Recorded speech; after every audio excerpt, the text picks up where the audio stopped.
Hello everyone and welcome back to my channel. Today we are here to do a planner flip for the month of August. So today we are not going to flip this planner here, which is my catch-all planner, because like I said in the previous video, I already removed all of the inserts from August and put it in my notebook. So I'm just going to go ahead and grab it. So this one is the notebook that is holding 5 of the months of 2024. Because I use daily sheets and also weekly sheets and the monthlies and the yearly, I don't have enough space to put everything in a single planner. That's why I have a couple different covers that I put the old inserts into. So let's go ahead and get this started.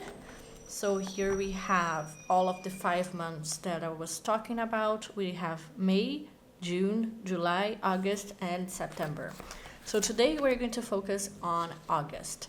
I'm just going to bring you guys a little bit closer so you can see better. There you go. So each month has a divider and it's usually a color, and this month is pink. So I did do a monthly review with you where I went through every single part of this planner. I didn't do a flip, but I was analyzing what I did in August. So if you're interested in that kind of video, I'm going to leave the link right here so you can watch it later. Here is my habit tracker and also my goals for the month. As you can see, I did pretty well in my goals and also pretty well in my habits. So I'm very proud of that. This is my monthly sheet. So here we can see everything that I did during the month. I have birthdays, I have bills here, I have a couple of videos that I planned, and also all of my social events and important work events. So everything that has this red dot, which is this day, this day here, this one, this, and this, I had important work events. And then everything that is in purple are social events. And I think that's pretty much it. Also, the green one are just bills that I had to pay each day. And these ones are important birthdays that I had, including my birthday here. So August is usually a month that goes by really, really slowly. But this year I thought that it went pretty quickly, so it's already over. We are almost at the end of the year already. So it feels like the year is running. Anyway, so here I have my tasks for the month. All of these tasks are basically related to work. As you can see, everything that is highlighted in pink is that I wasn't able to finish and I'll need to transfer to the next month. And then everything that is in yellow is that I did my part and I'm waiting on someone to do something so we can finish this task. And in the back, I wrote everything that happened in terms of the tasks that I wasn't able to finish and what is the current status. Then I have my video planning sheet. Here I just put all of the videos that I wanted to film for this month, and I also added some extra videos here, as you can see. I'm going to transfer this sheet into September because I'm going to need it. And then this one is just a sheet that tells me what I need to watch in terms of training for my work. So we have a training matrix in which each job title has a certain amount of training that you need. So I'm trying to get into the next tier for my job. So I need to finish these trainings here. Moving on, here I have my meals for the month, and I highlighted in pink meals that are not healthy, and in yellow meals that are not super healthy, but they are not terrible. So in pink is meals that are terrible, such as hamburger, pizza, and stuff like that. And in this page here, I have all of my project hours and how well I did in terms of planning. So for example, for this project here, I had 39 hours for this month and I used 92, which means I used 53 hours more than I planned, which is not great. But for this one, for example, I planned 6 hours, I did 6.5, so I just did half an hour extra, so that's great. For the other ones, this one and this one, I did less than what I planned. My goal is to plan almost exactly the amount of hours that I'm going to use, because this just helps me know what I'm going to focus on each month. So I need to do a little bit better at that. Then here I have my budget. I'm not going to go through the budget, but I did pretty well this month. Now we jump right into the weeklies. So my planning style follows the same formula throughout the month. Basically, I have a weekly sheet, and I have for each week a half sheet page where I put the tasks for the week. And I plan the tasks that I want to complete based on the list that I have on the monthly. So this list here, this is the master list for the month. So the goal is to finish all of these tasks by the end of the month. And to do that, I focus on smaller tasks each week. So this week, for example, I did pretty well. I didn't complete 5 tasks, but the rest I was able to do. And then for the weeklies, I started by using highlighters here, as you can see, to mark down anything that was exercise related in green and all of my meetings in pink. And then on the top here, I always write the amount of hours I spent on each project, because by the end of the week, I need to complete a form in which I have to write down how many hours I spent each day on each project, just for budget control. So this helps me a lot. And then at the back of this half sheet, I always write why I didn't finish the tasks or what is the status of the task. This way, if anyone questions me why this task wasn't finished, I have the reason here in the back. And then for the weekends, what I usually do is just to count the hours that I spent on specific tasks for each project. So for example, this project here, which is the 7002, I have tasks such as meetings, emails, FTB day planning, workload, and so on and so forth. So I write exactly how many hours I spent here, just because this way, at the end of the month, I'm able to go back into this page and see how many hours I spent on each activity, just so I know if my planning is good or not. This month wasn't great, but that's fine. So moving on, this is the following week. I was still using the same highlighter kind of way that I was planning. And here you can see I had much more tasks than I did in the previous week. And I was able to complete most of them. And the ones that I didn't complete, I put here the why I didn't complete it. Then this week here, I started to change things up a bit. I started using little dot stickers instead of highlighters. As you can see here, this is the highlighter page and this is the dot sticker page.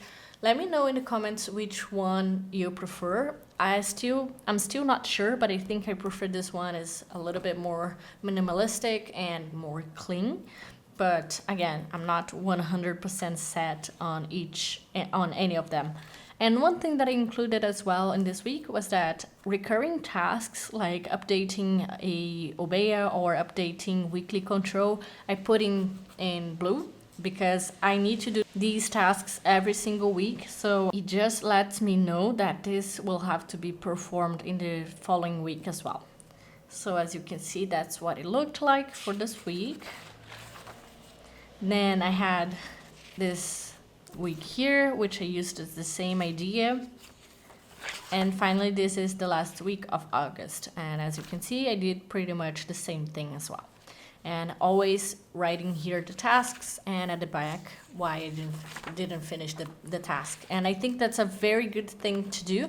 You need for your work to write down everything, because whenever someone questions you, you have the answer.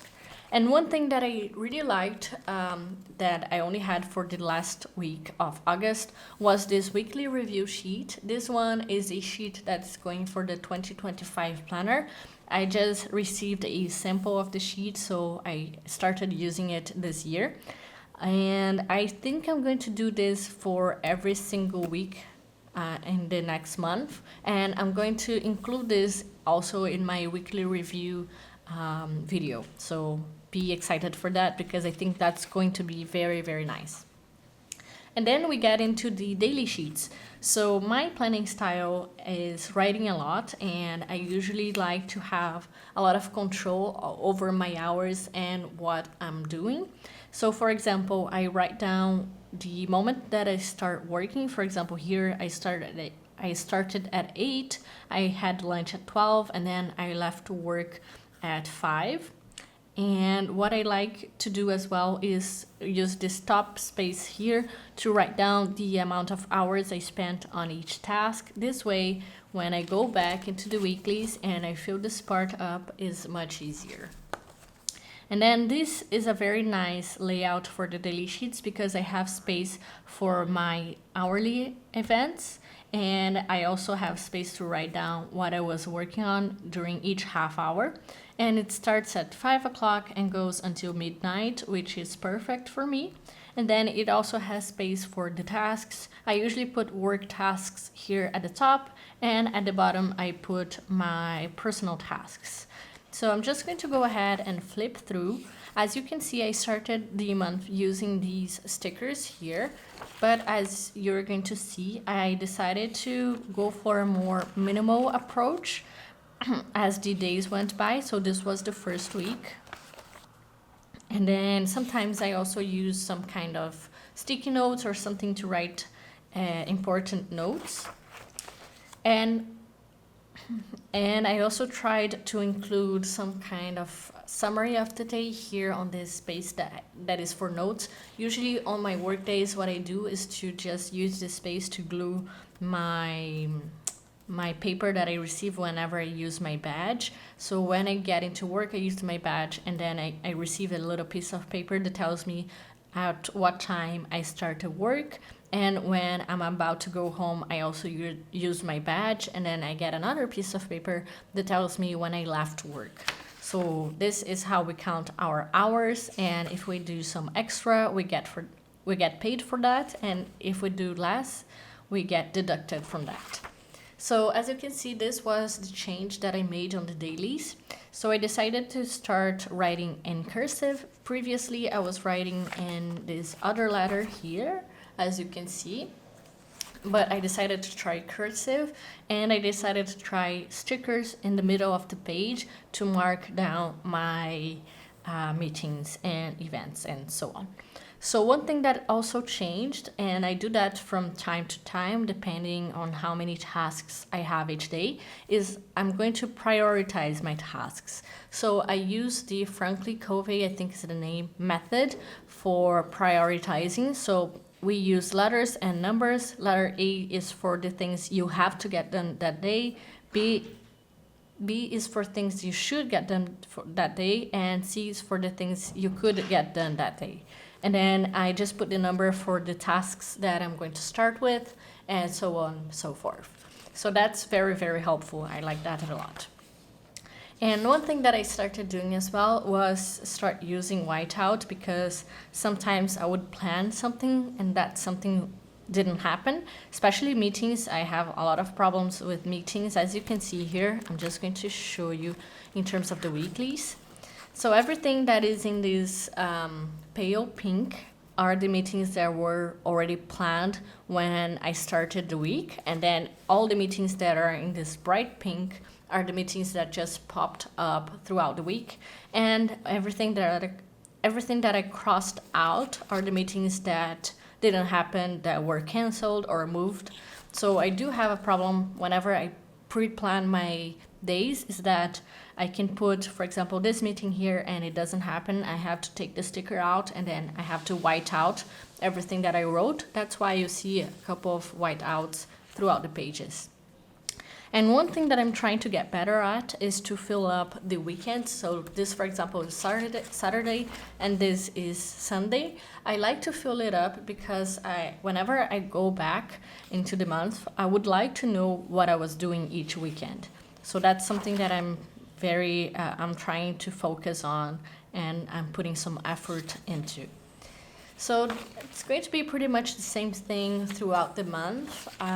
My planning style didn't change a lot, maybe a couple of things that I added or the letter style that I changed, but the planning is pretty much the same. One thing that I added during the last week of the month was just to put the weather here on top, as you can see. And I think this looks pretty cute, and I know exactly how cold or how hot it was during the day. And we are done with the flip through. I hope you guys enjoyed. Here in the back I just have some empty sheets, and I have double monthly sheets and monthly goals as well, because when I bought this planner, I bought two planners, one which was the daily one and one which was the weekly one, and I combined them to do this Franklin planner that had all the weeks and all the days. But I don't use that part there, it just stays here in the back of the month. Anyway, I hope you guys enjoyed this video. If you did, don't forget to leave your like and also subscribe here to my channel, and I hope to see you in the next video. Bye bye!